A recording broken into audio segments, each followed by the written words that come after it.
Good evening, Play the Hits viewers. I can say viewers now because there are, I think, 17 subscribers. That number makes me feel warm and fuzzy. How about you, Chris? It does. Sweet 17. I saw that the other day, and I'm like, I don't even...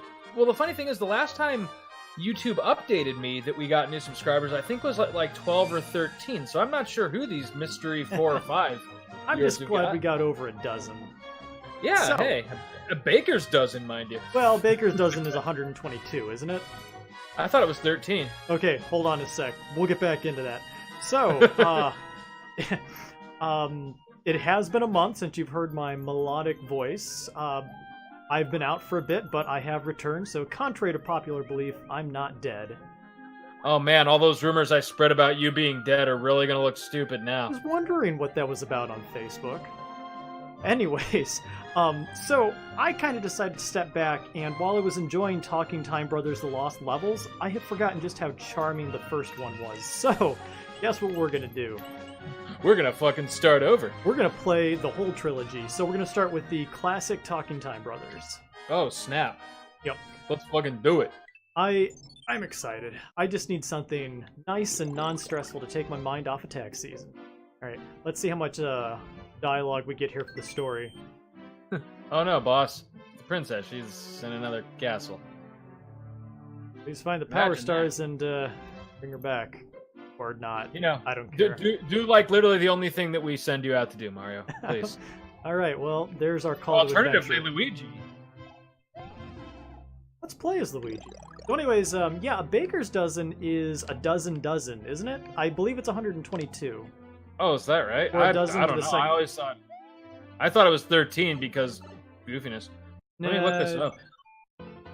What is a baker's dozen? Let's see here. Oh yeah, no. Baker's dozen, 13. What?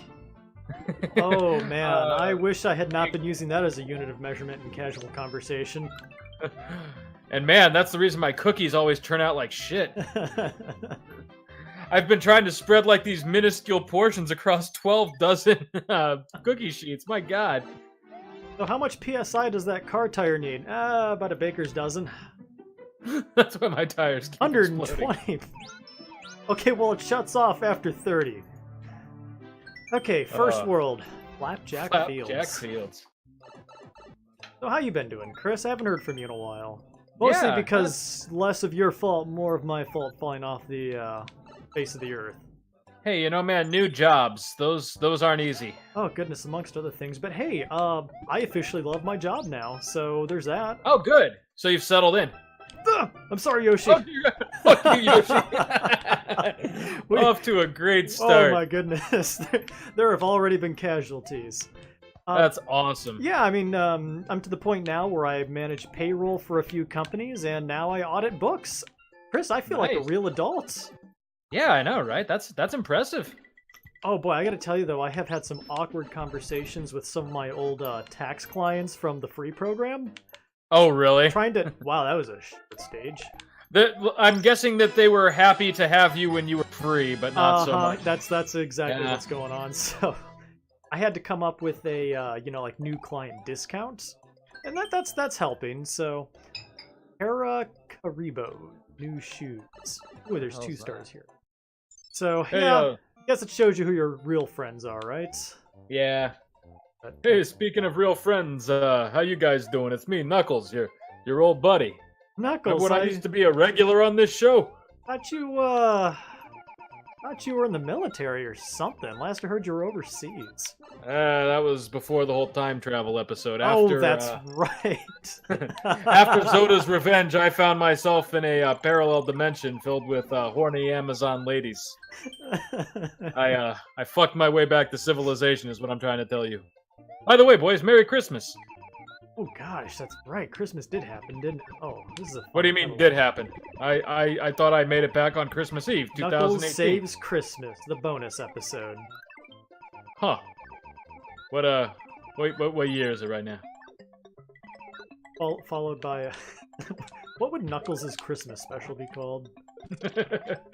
It's just Knuckles singing your favorite Christmas tunes in his like humdrum voice. God rest ye merry gentlemen. May nothing you dismay. Kicking it up a notch. I feel like I shouldn't have 2 stars of it. So, something I was thinking about earlier is, what was your game of the year last year, Chris? Dragon Quest XI, no question. All right, so let's pretend that's not an option, because that was, I mean, come on. That was too easy, yeah. That was too easy. Well, as boring as this is going to sound, my runner-up is yet another Square RPG, Octopath Traveler.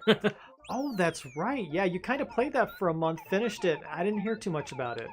Well, I started out playing it real slow at the beginning of summer, and then I knew that Dragon Quest XI and Spider-Man were both coming out. Oh, that's right. So I kind of rushed to finish it. So I loved kind of the main campaign, and haven't done a whole lot of optional stuff yet, though, but I intend to revisit it real soon, especially since it's a portable title, and we'll have some travel plans coming up this spring and summer, so that'll be nice. I mean, in a year when Dragon Quest was going to come out, I mean, you know where your priorities are. I mean, you played the first 10 games in that series, you're not going to miss that. It really wasn't close. I mean, Dragon Quest XI, I think I texted you the evening I beat it, and... Yes, you did. It was funny, because that was the evening I got it.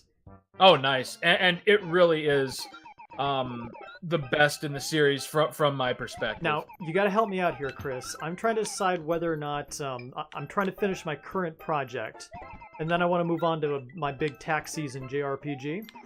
I don't know if I should play Dragon Quest XI or Final Fantasy 15 with Steam mods. Oh, Dragon Quest all the way. I mean, don't get me wrong. Like, I'm in the camp that I actually enjoyed FF15, as you well know. But Dragon Quest trumps it in every possible way. And I'm sure, I'm definitely sure that Dragon Quest is the more high-quality game, but, man, there's just something about watching Noctis as a skeleton talking on a cell phone as he conversates with Shrek in the back of his car. With Solid Snake to his left, you know? And, you know, to your credit, too, if you're looking for something a little, I guess, less committal during tax season, FF15 is the way to go. It's a shorter game. It's a much breezier playthrough. And, you know, you're going to pour, if you go through the main story, maybe 35 to 40 hours into it. And then with optional content, you're still going to come in well under 100 hours. Dragon Quest XI, you're looking at like 100, close to 100 for the main story, and then doing the epilogue, which is like where the story actually ends. Yes. That got me up to 130 hours. Yeah, and I tend to play games slower than molasses, so I'm expecting 200. Me too. So. Well, yeah, I was going to say, I tend to go pretty slow with RPGs that I really enjoy, so take that with a grain of salt. But if we're going about the same pace, then that's what you have to look forward to. Okay, that's good guidance. I think you might have actually talked me into doing 15 first. Yeah, like I said, 15 is not a disappointing project. Just the mythos surrounding its development and DLC and whatever the hell's going on with Nomura. That's where the real disappointment comes in. Gotcha. The game itself is quite serviceable, and with the more recent updates, it's actually kind of a middle-of-the-road entry for the series. Well, mediocre or middle of the road is about what Final Fantasy needs at this point after being so, I hesitate to say bipolar. Dungeon. Right. Well, and when you consider the series pedigree, I mean, when I say middle of the road, I mean middle of the road compared to games like 6, 9, and 12. So, again, the fact that it even stands alongside those titles is... It means that it's better than most games that come out. I think part of the issue with that... Oh, okay, all right. I think part of the issue with that is... Oh, I had a whole diatribe about this. Well, not a diatribe. No, I'm beyond that. No, a manifesto. That's what I was looking for. I call it... Never mind. My criticism. I was going to go with my struggle, but... But I think that one was taken. It was already copyrighted. The son of a bitch ghost. He is going to dog me the whole damn way. Wow, that ghost is just fucking you. He is all about your butt. Look at this jackass. Okay. Well, there were a way to run backwards. Well, it's the water that's slowing me down. Right, yeah, the water's... The water's the problem. Okay. Anywho, Yeah, hey, I learned that lesson the hard way, part boys. of the problem with that is, Final Fantasy just kind of ceased to be important. It wasn't as important as a JRPG. I don't know. I would say like past 10, because by that point we saw so many other JRPGs come out to kind of fill the void Final Fantasy was leaving, like The Last Remnant and things like that. There was just more variety in the market. Does that make sense? Yeah, it does. Well, and following like I said, I actually really like 12, so I kind of think 12 is the last place the series was really strong. I felt 12 was great, but it just went on for so damn long. See, that's what I actually liked about it. It felt fleshy. It was. I enjoy a good long JRPG, don't get me wrong, but I just felt the combat was very one note. I think we talked about this. You set up your gambits, and then you turn your team loose for the next 100 hours as they murder everything in their path. Which, again, was actually something I enjoyed about it. But that being said, if I could describe 12 one way, I'd say I felt like a resident of the world instead of a visitor. It did have a pretty decently immersive world. I definitely give it that. I just wish I didn't get like burnt out on it. Yeah, I can see that. I mean, you stick around with any game, no matter how good it is, long enough. I mean, it's going to start to feel more mundane than exciting. I don't know. I mean, I can play 5, 6, and for goodness sakes, 9. I mean, even by the 100th hour on a run through of 9, I'm still loving that world. But to be fair, there's okay. There's son of a bitch. All right, I accept this. But to be honest, I mean, with 9, okay, now you're just squandering your second chance at life. Oh dear. But 9 comes heavy with the nostalgia goggles, so take that for what it's worth. Well, yeah, and the fact that I'm still a fan of the series after 13 shows you how strong the nostalgia is for me on that. And Square still like I said, even though 15 I thought was a decent entry, far from the best, they still can't seem to make up their mind like what they want to do with the goddamn franchise. 15 was certainly a good JRPG, but it certainly was not even the best JRPG to come out that year. I think that's the best way I can put it. Definitely a good game, but not the best JRPG out there. Was that the same? That was 2016. Was that the same year as Persona? I want to say yes. Persona was... Because I got Persona a few months after it actually released, so I can't remember if that was 2017 or 2016. I want to say it was 2016. Okay, well then, yeah, FF15 was far from the greatest JRPG release that year. Though I know you do not agree with me on Persona either. Well, I'm gonna dial back my usual hell, brimstone, and vinegar and just say, it wasn't my cup of tea. Yeah, I get that. Well, and yeah, like, I can easily see how that wouldn't be. I tried it for a few hours. I just couldn't get into the characters, and maybe it's one of those things where if I give it another try, maybe I'll like it more, but, I mean, come on. You're in line behind Octopath Traveler, Dragon Quest 11 and 15. Octopath. You're gonna love Octopath and Dragon Quest. I know that for sure. Bullet time. But I'm actually not sure, because if you weren't engrossed with the characters, granted, it takes like a solid 40 hours before you get every character in that game. But I seem to recall being fairly invested even before the first dungeon was over. So take that for what it's worth. Persona just did it for me. I don't know why. Oh, okay. I don't know how he died and I didn't, but... That was a solid kill. You just ass-pounded him into oblivion. For future reference, I don't think that's called the ass-pounder, but, trademark. I was gonna say, I think that's also trademarked, but well, but yeah, not, by like not razors, by Mario Brothers, or at least not the one that wasn't starring Ron Jeremy. Yeah, right. Ron Jeremy presents the Ass Pounders. Okay, we're getting like far afield here, so I think we started at Game of the Year. Yeah, so Dragon Quest followed by Octopath followed by Spider-Man. All solid games. 2018 was a pretty decent year for games, I felt. Yeah, and even the ones that are making the usual list that I really enjoy, but just don't have in my top seed. God of War for I was his, just gonna say, I noticed you didn't say anything about God of War. Well, yeah, but I mean, even as tired as the God of War trope is, the God of War game did something interesting that hadn't been done with that series previously. And so even if I kind of felt like it was sort of a fish out of water kind of thing, I still enjoy the gameplay. I still enjoy the story, and I'm not done with it yet. You know, the way I feel about God of War 4 was this... It didn't do it for me. Yeah, I mean, it was certainly objectively a very good game, but I mean, Kratos just kind of ruins it for me. They could have just made a completely original character. Yes, and I would have been all over that game. That's exactly what I keep feeling. I'm like, does Kratos actually fit into this? And my thought is, at least thus far, not really. Like, yeah, it's like kind of this larger-than-life mythology sort of stuff with like a Dark Souls flavor to it. Mm-hmm. But you really don't need Kratos for that.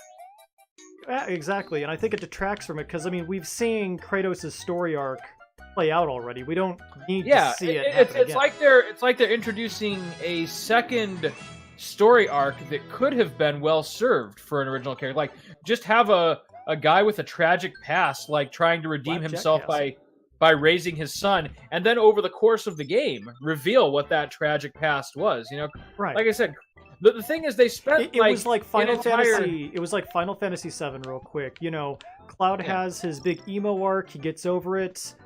He's finally an interesting character. He beats Sephiroth, and then Advent Children comes along, and he's the same exact Cloud all over again. You know, that's it's exactly like, right. Wow. But anyways, you were saying. Well, so the issue, the reason that I feel like it's such a fish out of water sort of thing is that the Kratos that's in this new one is not the Kratos that, you know, we know. And I'm hardly I'm hardly a diehard God of War fan. I played the first 3 games and had my fun with them, and then honestly can't tell you any distinct memories I have of them, other than that Kratos is just this like almost hedonistic, violent maniac, and that's, you know, really how I, as well as the majority of people who played the early games, absolutely remember him. Mm-hmm. So to see him in this role where he's like trying to be the solemn, forlorn, serious father figure, it feels kind of disingenuous. Right. Look, why is it this character? Yeah, it must be how. Well, maybe I shouldn't use this as an example. It must be how people who knew me in high school feel about the fact that I'm a priest. Like, wait, what the hell are you doing? Quick bit of advice: whenever you preface a comment with "I probably shouldn't say this," but you probably just shouldn't say it. Right? But really, I mean, like that's kind of. Oh God! Same. Oh! He just took a revenge shot. That was awesome. You may have killed this mortal body, but I will set you ablaze. Oh, goodness, it's like Star Fox all over again. If I go down, I'll take you with me, Fox. But anyways, the other big one for last year was Red Dead 2. And the main reason that's probably not in my top 3, it would probably dethrone Spider-Man, I'm guessing. But I just started it like a week ago. All right. Get out. So even though it is a 2018 game, I didn't make it into 2018. World 1 complete. Oh, hey, by the way, nice. Quick tour. We've got World 2, 3, 4, 5, 6, 7, 8. They get a lot better after 4. And we got some really, really cool bonus content once we hit 85 stars. So. I was going to say I'm having fun so far, so hey. I'm enjoying it. This is, kind of needed this. So this is good. I'm going to go get some bonus side. Okay, so going back to my Game of the Year last year. Yeah, go for it. So, Fortnite. Definitely not it. Fortnite, baby. Play the hits, going mainstream. You know, and if you and don't get me wrong, if you like Fortnite, great. You know, more power to you for getting pleasure out of something that I don't like. But let's get those sweet YouTube dollars, Nick. Fuck it. Anywho, World 2. Oh, I thought World 2 was just called World 2. Strawberry Hills. I'm getting hungry. Strawberry Hills. I got a little bit of a toss-up. Autumn Woods. My first choice was Hollow Knight. Hollow Knight was a 2018 game? It was like January 5th of 2018. No kidding. Yeah, yeah. Well, then, yeah, I can see that for sure. I mean, that game was, it was made by a husband and wife dev team out of Australia. They hand drew all the arts. They Right. published their own game. I mean, it was beautiful. The soundtrack was incredible. No. Oh no! There it is. Good. Oh god! That should not have worked. That shell was like I've never seen a vengeful shell before. That was awesome. That was like a blue shell from Mario Kart. It was an epic recovery. But anyways, yeah, I mean, so just Hollow Knight was just almost perfect in my book. I mean, that is... Yeah. It's somewhere sitting between Witcher 3 and Final Fantasy 9 for me. Oh, wow. That's Yeah. high praise. I mean, and to top it all off, it was... the controls were just so nice. I mean, I think you remember me doing the boss rush, and... Right. Even while fighting Absolute Radiance, even the 50 or so times before that stream when I died fighting Radiance... Wait, you mean Bug Jesus? Bug Jesus, that's There right. you go. Okay, just making sure I got it right. Oh, that's right, because not everyone is, put 120 hours into it. Yeah, I mean, even the times that I lost 50 times prior, I didn't mind because I was having so much damn fun with it. Huh. And that's the mark of a good game. That's, before you go on with your list, I will say, if you haven't watched an episode yet... Hi, doggos. Hey. If you haven't watched an episode yet, check out my new solo playthrough of The Messenger. Oh, yeah, I think... saw you got that. I also saw Yeah. it was on Super Sale. Yes, you're gonna pick that game up, and I think that's probably gonna be your next big indie platformer. It is, if I can get into... So, I think I've talked to you about this a little bit before, and I won't take up too much more time just jabbering. One second. Hey, Joseph. Yeah. The potatoes are soaking in a bowl in the sink, and the dogs just went out recently. Son of a bitch. Yoshi! So, how was work? Yeah, let me yell into the microphone some more. All right, I'll catch you later. Productive is good. Anyways, you were saying about the messenger. So unlike you, it takes kind of something really unique to get me into an indie game. And then that's not a dig at indie games. It's just that I feel like a lot of them are kind of, instead of paying tribute to bygone eras, they're kind of recycling. Right, there's a difference between homage and imitation. Right, like, the reason I'm kind of glad that you were playing through Bloodstain is because as much as I enjoyed it, like, I couldn't shake the feeling that, not only is Nick playing this and I'm kind of seeing what it has to offer, but I can't help but feel like we've been here before, Oh, yeah, definitely. With Hollow Knight that you showed me, I definitely got the impression that, this is something unique and special. Shovel Knight, interestingly, also Knight. We need to do an episode over that. How have we not done that? Oh, hell yeah.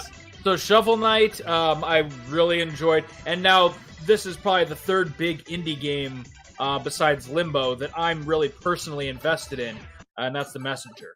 Because, when you first boot it up, you're thinking, okay, so I know what I'm in for. It's going to be a pretty enjoyable Ninja Gaiden clone. Then you take, your first step in the game. It's like, oh, this is not Ninja Gaiden. And it is so good. And I've read the game really kind of plays with the subversion of your expectations. It does. And the difficulty curve is phenomenal. The first couple levels, I'm thinking, wow, this is actually kind of easy. I'm wondering if it's going to be like a, it's kind of a light, easier action platformer. But no, I realize as soon as I got to kind of the big transition that takes place in the game, that, they're going to start ramping up the difficulty on me now. And so those first couple levels are really just kind of tutorial and training. So that's kind of interesting. I'm nowhere near the end yet, but at the same time, I'm seeing, oh, okay, so this is actually going to have some pretty decent challenge by the end of it, which is great. Huh. So definitely pick it up. I know without a shadow of a doubt that you're probably going to get even more into it than I am. Yeah, I'm kind of easy to please when it comes to that stuff. The game looks pretty charming, too. Yeah, well, and it just screams Nick Weber. I mean, just the humor of it, the art style, the tightness of the controls. Last time I heard something scream Nicholas Weber, it was coming from my basement. I'm sorry. It puts the lotion on its skin. Oh, gosh. Anyway, sorry. So there's another game from 2018 that I would definitely, once I get to spend more time with it, probably have in my top tier. So now I'm officially done with 2018. You go ahead. Yeah. I'm gonna make it. What the hell are you trying to make? Oh, I see. There we go. Hello. Oh, see, I didn't hear the music that was hinting at the fact that those blocks were going to go away. I'm like, this is just a long-ass run. Yeah, the music kind of important. Anyway, Yeah, a little bit. Right, so Hollow Knight was my obvious choice. So Hollow Knight, let's just say, is my objectively best game of the year. My subjective, or I personally like this game of the year, was a game called... What? Yes, we're talking about Hollow Knight, Joseph. Oh yeah, great game. Hi, Joseph. Joseph had to sit there and endure all my swear fest every time I got an hour into the Coliseum and then died to like Pure Vessel or Absolute Radiance. Front row seats. Anyway, are you not entertained? But anyways, Right. subjectively, I'd have to say my game of that year was probably a game called Crosscode. Crosscode. It's definitely check it out on Steam. It's best way I can describe it is it's like a pseudo MMO with the combat style of Link to the Past, but so much better. Okay. Interesting. I can kind of picture what you're talking about, but Definitely check it out on Steam after we get done with this episode, and you might even end up buying it, but I've pumped like 100 hours into it, and the story is serviceable. It's kind of a long burn for something that's not particularly amazing, but it works. Yeah. But the combat was just so fun. Huh. I'm actually looking it up on Steam right now in my parallel window here, and yeah. Again, another game that was made by I think like one person. It was in early access for 5 years. I think it was actually one of the first games Steam put into early access. And we saw how well that turned out over the years, right? It looks a lot like Secret of Mana to me. Maybe that's the more apt analogy. Definitely more Secret of Mana than Link to the Past. Yeah, wow. Huh. I may have to actually give this a check out. Oh, yeah, definitely. You'll invest a ton of time into it if you finish it. The running joke in this house is that Nick never finishes Crosscode. As I started it when I was unemployed, and I still haven't finished it to this day, and it's not through lack of trying. I never thought I was going to finish Persona 5, and, it happened. You'll get there. So, anyways, yeah, Hollow Knight and Crosscode, definitely my two highlights of last year. Nice. Yeah, no, 2018 was... and I it was know a good that year. I'm It wasn't a banner year, but it was a good year. I thought it was pretty damn good. Particularly compared to, with the PS3 generation, like we were getting maybe like one really solid, in my view, and for my personal taste, like one really solid title a year, maybe. Mm-hmm. And I feel like we've almost been kind of spoiled with this generation of games. I'm really like the PS4 has climbed like into the upper echelons of like gaming history for me. Like it's probably my favorite experience with a PlayStation since the PS1, and that's not just the PS4, but indicative of the larger generation, because I am playing a lot of games on Steam again since I got my gaming PC last year. But yeah, it's just been a really solid generation of games, and I felt like 2018 was almost like an epitome of that. It's like you said, there was nothing that necessarily came out that was like generation defining. But at the same time, it was just it was so saturated with really good games. And I know that most of the ones that I listed were AAA titles, which, makes me sound like more of a rube. But at the same time, the fact that there's nothing wrong with liking a AAA title. No. I mean, yeah. And the fact that someone damn well better like it for $100 million development budget. Yeah, seriously. But the fact that we're getting quality AAA titles at the rate that we're getting them, I mean, that's never really been done before. Well, I mean, at least not to the scope that it is now. I mean, we're literally in a generation where there's something for everyone. It's pretty awesome. Well, I mean, I guess the large corporations that put out AAA games have finally learned how to not do a horrible design by committee, amalgamation of partially serviceable ideas and like the PS3 era. Yeah, that was God of War 4. I feel was less of like an amazing game and more of like, well, it's about damn time you guys have got AAA right. It's less like a step forward and more like you should have been here ages ago. That makes sense. That's just me though. But I mean, Red Dead 2, no matter how popular it is or how AAA it is, I mean, that game, it manages simultaneously to be like the biggest budget, like most huge, beautiful open world, like mega giant. There was an interesting while at the same time being like a darling kind of game. There was an interesting article I've read that Red Dead Redemption 2 is interesting because there's so much love and care put into it and so much of a budget. You know, like they had an entire, like, someone was telling me they had a band of some sort that was playing in one of the taverns, and they did like facial capture and all that stuff for an item that you might not ever run into. And then the article had asked, is this a sustainable model? You know, like, can games do this going forward? Well, that's the kind of... Go ahead. No, I was just trying to breathe. Oh, yeah, I was going to say, that's kind of the interesting thing to me about Rockstar, because if you had asked me 10 years ago what I thought of Rockstar, I'm like, oh, the shock jocks who make Grand Theft Auto, right? Everybody grows up eventually, right? Look at Howard Stern. Look at Howard Stern these days. Seriously. But it's like when Grand Theft Auto 4 came out, and, you know, I figured I was going to pop that in with Torrin King back in college, and we're just going to have a little bit of mindless fun. Like, I sat down with that game, and I'm like, holy shit, like, I'm actually playing a Grand Theft Auto game, like, fervently to see what happens next in the narrative, because I'm having so much fun with it. Like, Rockstar has kind of quietly become this, like, all-passion developer, you know? It's crazy to think of them that way. Because, well, and they still do kind of like the shock jock stuff. I mean, their games are very mature in nature, but at the same time, it's with this kind of ironic bent to it. And not only that, though, they make games that are so much deeper than what they appear to be on the surface. Like, you look at a Grand Theft Auto game, and you think, oh, okay, so this is just like a childish, like, wish fulfillment crime fantasy sort of thing. I mean, that is what they are, first and foremost. Yeah, it is, but then within those, Rockstar has found a way to actually, like, really compel you with the worlds and the characters that they build. Like I said, I was incredibly floored by the fact that I played through Grand Theft Auto 4 for its narrative. Now, are you including, like, Red Dead Redemption in that category?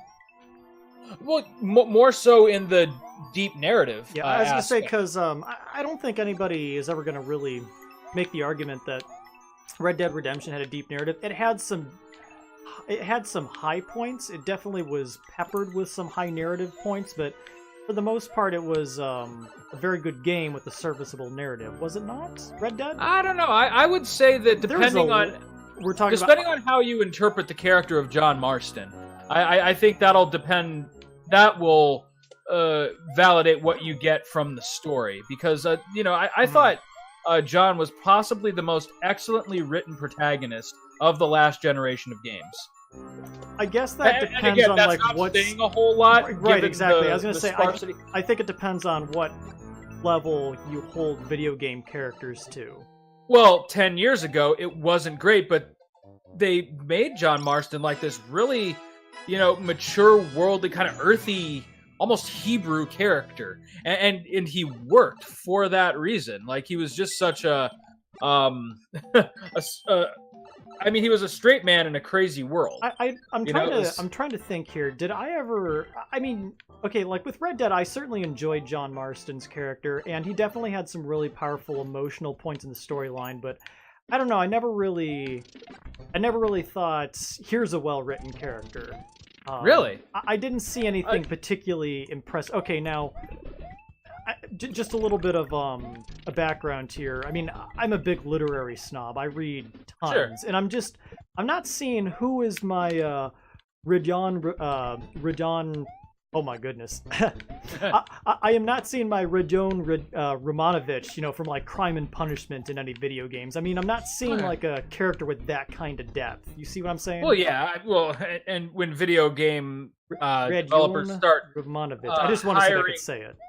Hiring authors of that caliber, maybe you will. I mean, yeah, you can wax poetic about Geralt of Rivia's story arc too, but the fact is, it was still, and that's kind of the curse of video games in general, is that the story is ultimately going to have to pay homage to the gameplay. Like, you can have a finely crafted story, but no one's going to enjoy it if the game doesn't at least play serviceably. Right. And so Rockstar, as a developer, has to consider that. You know, I guess my thing is that I just entertaining gameplay. I thought. Go ahead. I thought for what they were doing, they managed to transcend the medium and transcend their own stereotype as a developer with that particular title and with the character of John Marston. And mayhap it's not even necessarily apples to apples here, but I don't know. It kind of makes... What's the least Nick way I can say this?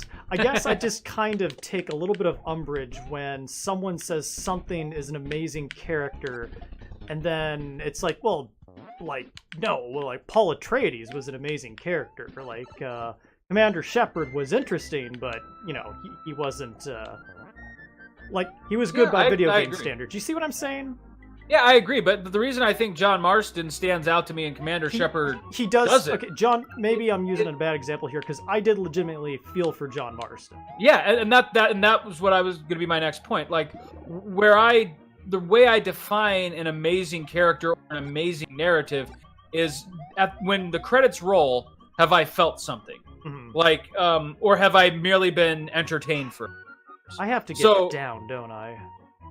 So Final Fantasy 15, going back to this example, their whole goal with that game was to attach you deeply and emotionally to the four main characters.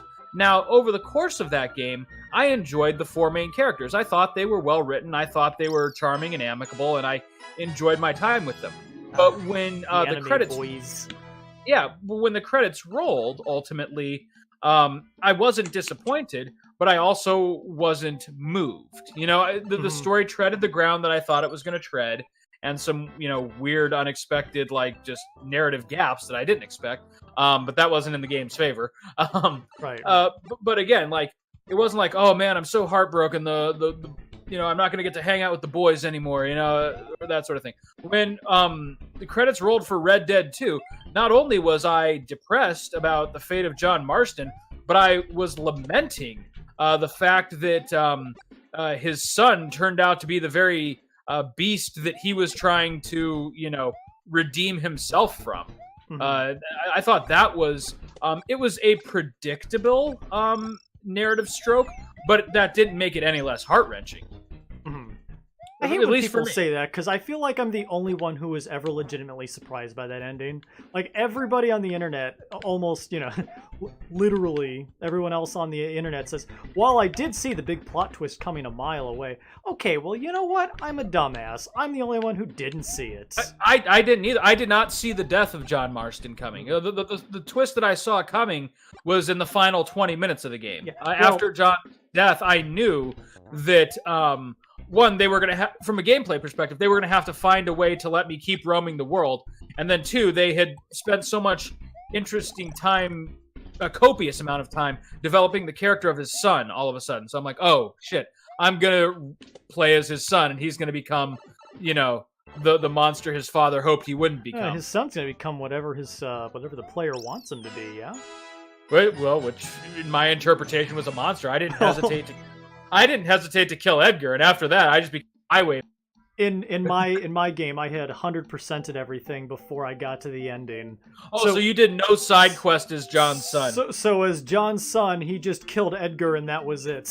And that was it. Well, and again, in my strange little canon, it was just a justified homicide, and right. I assume he went to go work at a bar. You know? Right, he just shaved his like little pimp goatee. And then went on to man. A very quiet, peaceable life after that, yeah. Oh, poor Jack. He bought that duster just so that he could look the part when he killed Edgar. Oh, gosh. Oh, he had to look the part, you know. Yeah. Excuse me, sir. Is this your best highwayman coat? What are you talking about, son? Forget it. I'll just take it, okay? Is that a cowboy hat? It is it's a rancher cattleman's hat, if that's what you're asking. Okay, I'll take that too. I am so sick of these yuppie boys coming down to Texa-Mexa, Arkansas, whatever this place is. Fucking hipsters. Get out of town. Excellent. But no, so the way that I played the game, I did probably definitely the vast majority of stuff, but I still had a few lingering side quests. So there was reason for me to explore as Jack, and the whole time it was almost kind of like, I don't really want to do this, like I don't. It seemed like for me, like the way that I grew attached to the character of John, I was like, man, this is kind of like it's like everything that he did in that game was for nothing, and in a very real way, that was the whole point. It was you can't outrun your past. It was kind of the whole theme of that game. Never trust the government. Yeah, that too. Yeah, the Rockstar games always seem to have that constant line of question authority or distrust of authority figures. You're right. Actually, now that I think about it, like I don't think I've ever picked up on like common themes from Red Dead all the way to the early GTA games or Bully or anything. But you're right. It's all about subverting authority. Some real edgy stuff there, man. Son of a bitch. I've heard of worse. But no, I mean, come on. Tropes like good versus evil are as old as, well, as old as whatever, but they're repeated because they work.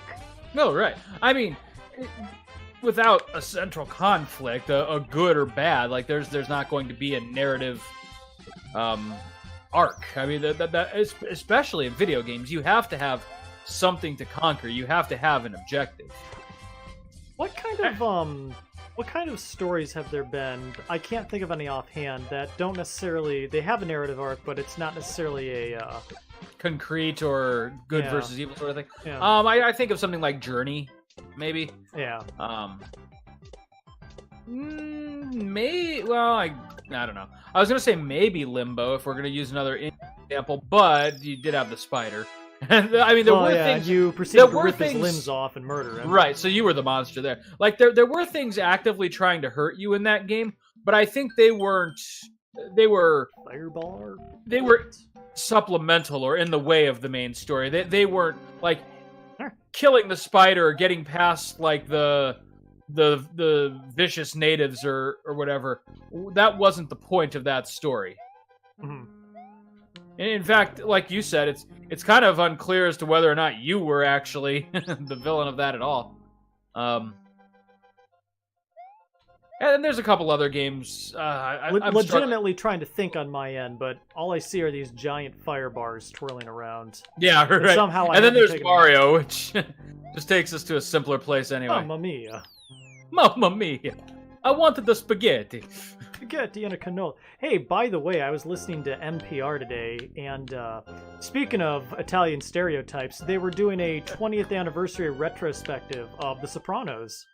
Oh, really? Yeah, what was his name? Jim Gandolfini, or what was it? James Gandolfini? James Gandolfini.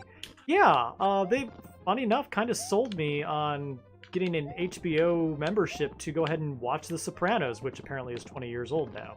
Oh my God, we're gonna die one day. Well, we're all gonna die one day. Yeah, but and I'm I'm sure sure those moments where that really somehow. dawns. Yeah, right.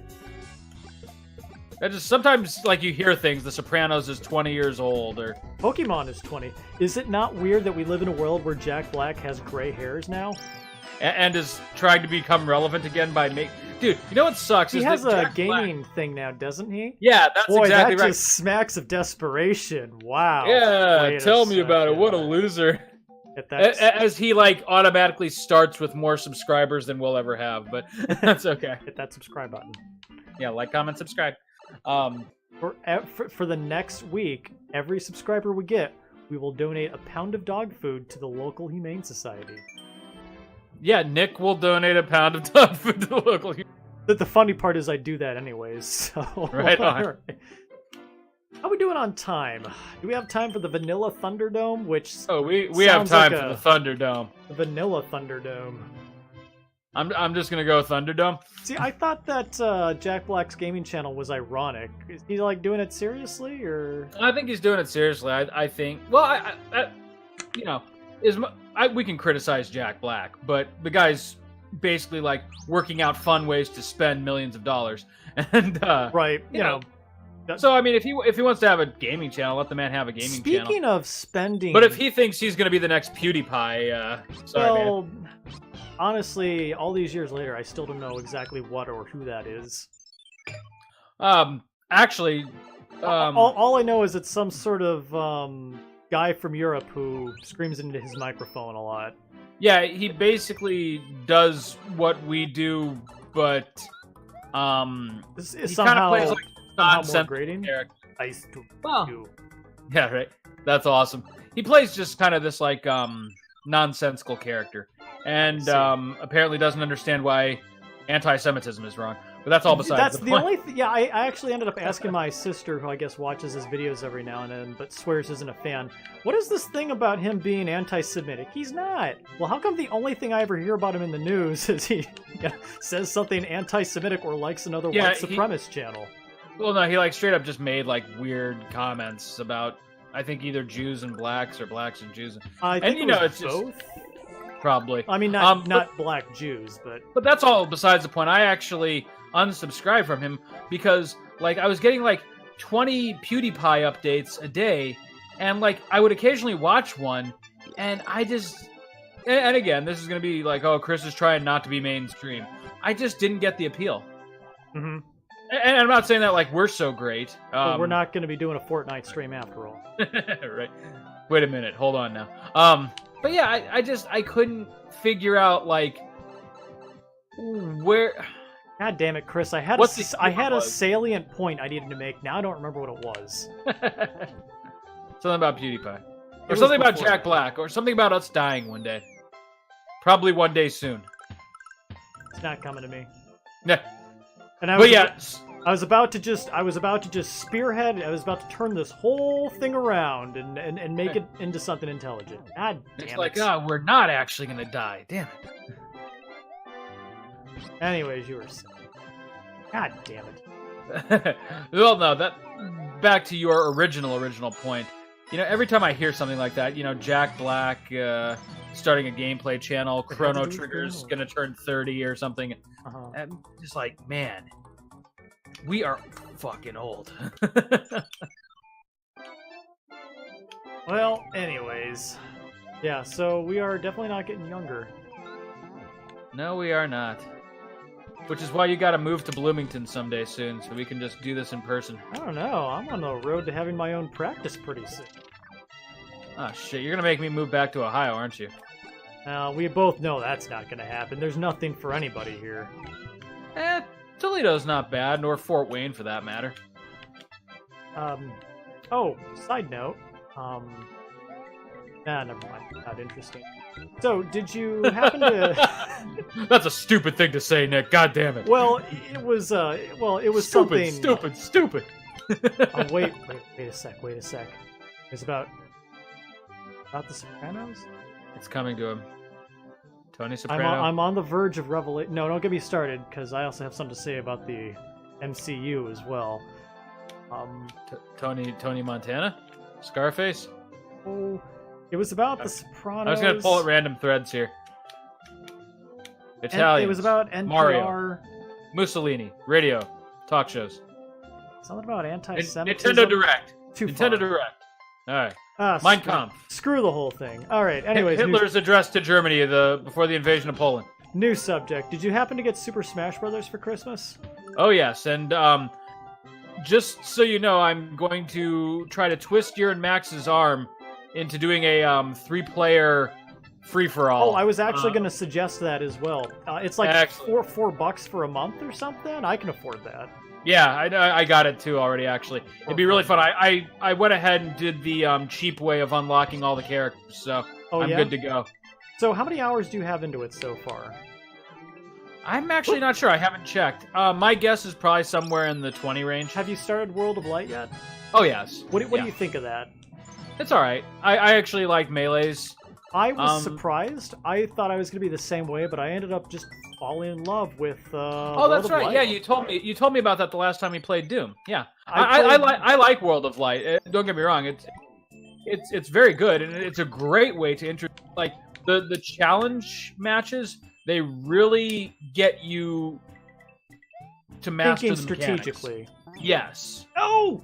Oh, well. Right, so I'm not just like spamming my smash attack or doing the same tired like throw combo I do every match. Like, Well, that's... suddenly if the floor is lava, if there's like 2 of them and they're drawn to items or something, then suddenly I have to think carefully about like how I'm attacking. There was a really kind of fun strategic element to it, but I will admit at one point I just plugged in the Sahelanthropus spirit that makes you start out metal and giant and started with Donkey Kong. Nice. And then just punched everybody. And that was it, huh? That was it. Well, there's like 700 battles total before you beat the whole single-player campaign. I thought, I don't have time for this. Let's just get this done. Nice. But I did love it far more than I thought I was going to. It was weird how the game turned into this like Pokemon-esque kind of adventure of leveling up. That's kind of interesting to me. Yeah, I like that. I got a. I mean, I mostly let the AI pick them for me, but you know. Well, like I said, I stuck to like 1 or 2 combinations that worked, and then just plowed my way through. My favorite so far, and granted, I'm not super far through it yet, but my favorite is one that I call that I have named Trombone's Gun, which is just trombone, and I start with a gun. Oh, that's right. Simple but effective. Yeah, right. I also loved how the AI does not seem to know how to deal with that submarine gun. Yeah, that's true. Well, until you get to some of the legendary fights, but. Oh yeah, sure. But one of the things that I thought that I enjoyed was some of the challenges were just hilarious. The things they threw at you, like I loved how when you try to get the pause spirit, she starts with a bomb.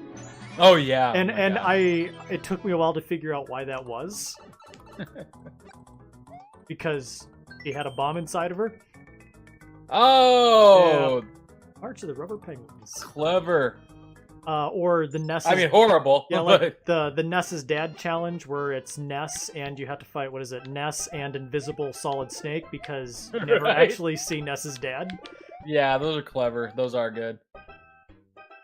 I was a little kind of put off by the fact that Mr. Sandman, the black boxer, was played by Donkey Kong. Oh, I haven't gotten to that one. Holy shit. I don't want to scream racism, but I looked at it for a second. I thought, that's an unfortunate choice. Yeah, right. I mean, oh, it's fucked up. Boy. So do you have? So you have every character unlocked as well? Oh then? gosh, Chris, I've done everything in that game. I think I have all 1,300 spirits at this point. I enjoyed that game so much. What characters do you primarily play as? Well, mostly at this point it's Donkey Kong because, well, I used him so much for... Chris? For the story? Seeing this? I'm seeing it. Is this canonical? It is now. It's gone now. Oh, well, they're all dead. Wow, that was... Anyways. Wow, you just murdered those penguins. Good God, Nick. Yeah, so I went ahead and used Donkey Kong for the most part. I started out with Marth, but man, Donkey Kong just has so many good meteor smashes in that game that it's hard to not use. K. Rool was I haven't good. Played with them much. What else? I enjoyed the Belmonts. They weren't amazing, but you know they were fun for a little bit. Yeah, actually, I was just gonna say, the new characters that I'm really playing with are the Belmonts. Holy shit! I mean, I'm still maining Falco. Just because he's what I know, and I actually like how he controls pretty well in this game. But I am liking the Belmonts. I'm gonna have to spend more time with them to see if I can really adapt with their moveset, because they don't have much recovery. Have you used the Belmonts on Classic mode? No, I've not. So you've not fought one of the Belmonts' bosses yet at the end of Classic? Do yourself a favor, spend 7 minutes tonight and do that. Duly noted. I'm not going to say anything else. I don't want to ruin anything for you. Let's just say bitter old Nicholas actually had a very heartfelt chuckle from it. That's awesome. I am excited. So I do like the Belmonts, Falco, of course. I don't know how did that many... happen? Wow. I don't know how many Fire Emblem characters Nintendo is going to cram into those games before we all join hands across America. My brother was asking me what version of Smash are you playing. I said, I think I'm playing Super Smash Pokemon Fire Emblem. Yeah, right. Oh, good lord. So, dude, there's straight up I want to play more Fire Emblem now. There's straight up more Fire Emblem characters at this point than there are Pokemon. It's ridiculous. Which is interesting for a series that really hasn't caught on very well in the West. Well, it's because a lot of it didn't come to the West, but I mean, yeah, that's true. I hate the fact that a lot of the Pokemon were beyond the original 150 or even 250 because they all just look the same, like Mega Horse Goat, something black and white, something Go thunder. Horsicorn! Use your fire zap! Judy Corn. But anyways, yeah, they all just kind of looked the same to me, and I didn't, yeah. But yeah, definitely very Pokemon and Fire Emblem heavy. Yeah. I appreciated the fact that they actually went back to the Brawl thing and did the 3 starters as one character, the Pokemon trainer. I always kind of like that. That was kind of a neat mechanic. Yeah, me too. That was enjoyable. But yeah, like, they didn't just add another Fire Emblem character. They added like 3 more. And I'm like, who are these people? Are you joking? There was like 7 of them. Oh, since Brawl. Oh, right. Okay. Or since Ultimate. I'm sorry. I was thinking. So in Smash 4 on the Wii U, I think they added Robin. And they'd already had. Oh no! And in Brawl, they had already had Ike and Marth and Roy previous to that. Lucina was also new to Smash 4, the blue-haired chick. Well, she was basically just Girl Marth. Yeah, just Girl Marth. Yeah. But now they've also added... boy, they're so generic, I don't even know their names. There's, what's his name? Chorus, something like that. Why is Robin both a male and female?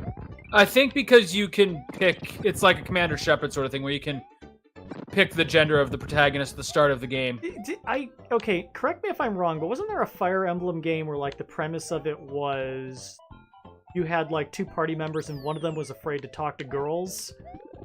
So I have not played a Fire Emblem. Somebody, like, his party member slipped him a roofie that made him view all of his female party members as male.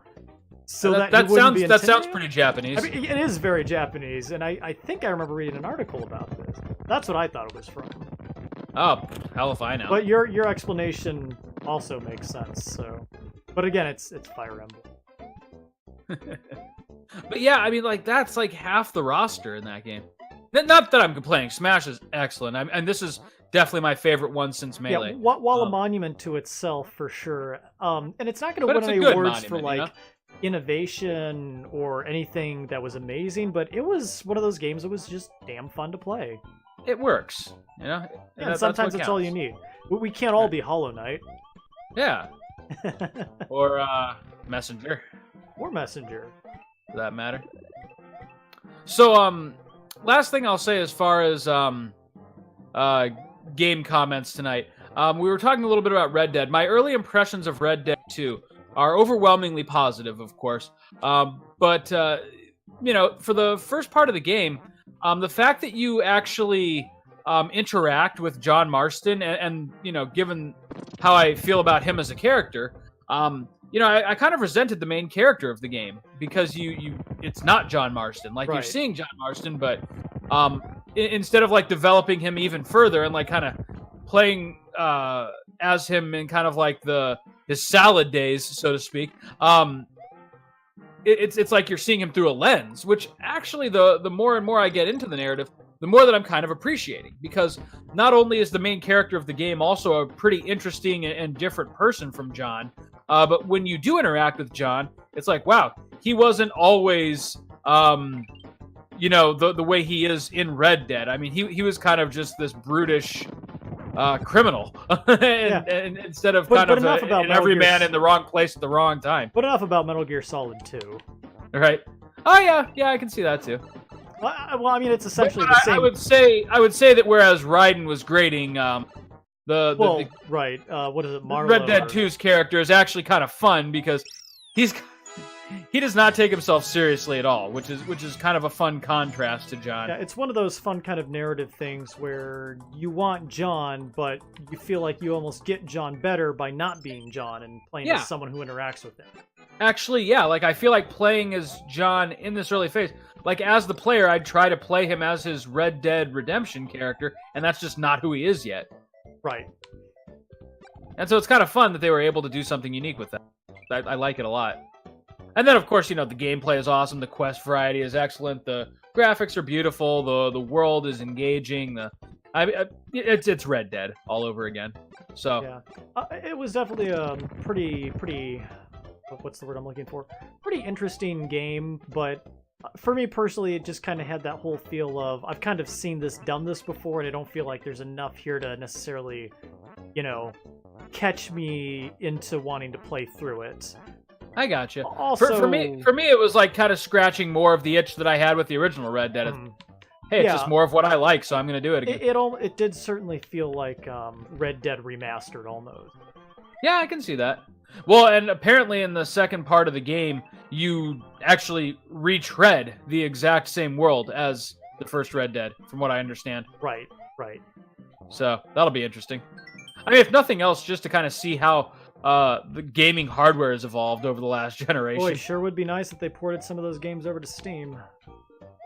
Oh yeah, that's right. They're still holding their breath on the notorious Red Dead Steam release. They didn't even release Red Dead Redemption 2 on Steam. No, they haven't. Which I don't understand the logic behind that. There's a lot of people who are ready to go ahead and plunk down money for a copy. Yeah, seriously, I'm not sure what that's about. Other than maybe just Rockstar isn't very comfortable with PC ports. They're more primarily a console developer. But no, they have Rockstar Redemption. Sorry, they have Grand Theft Auto 4 and 5, and I think 3 on Steam. So I mean, supported as well. So it's not like there's no precedent for that. Yeah, I truthfully can't give you an answer there. I'm not Rockstar, but no, that's okay. It's $50. That can be put towards something else. But, well, like I said, it wasn't quite enough for me to decide I needed to go ahead and steal my PS4 back from my sister, but for that very reason, playing PS4 games is a little difficult these days. What are you doing for Dragon Quest? Oh, I got it on Steam. Oh, duh! I've forgotten that was even on Steam. Option, and I've heard Square actually didn't blow the port of that. Square, yeah, they're kind of low. They are not reliable for 3 seconds. Yeah, they're. I mean, they've had horrible ports, but I mean, they've been serviceable. Like Final Fantasy 5, 6, and 9, they were okay. I heard 12 they did a good job with too. Yeah, 12 was also very good. Can we finish this world by the hour mark? I think we're at the hour mark. What do you think? I think we should save the castle for next time on Play the Hits, Nick. All right, well, next time on Play the Hits, we will take an icy leap of faith. We hope you join us. Giant head. That sounds kinky. By the giant head. There's a regular show joke in there somewhere. Nick, we'll see you next time. Till then.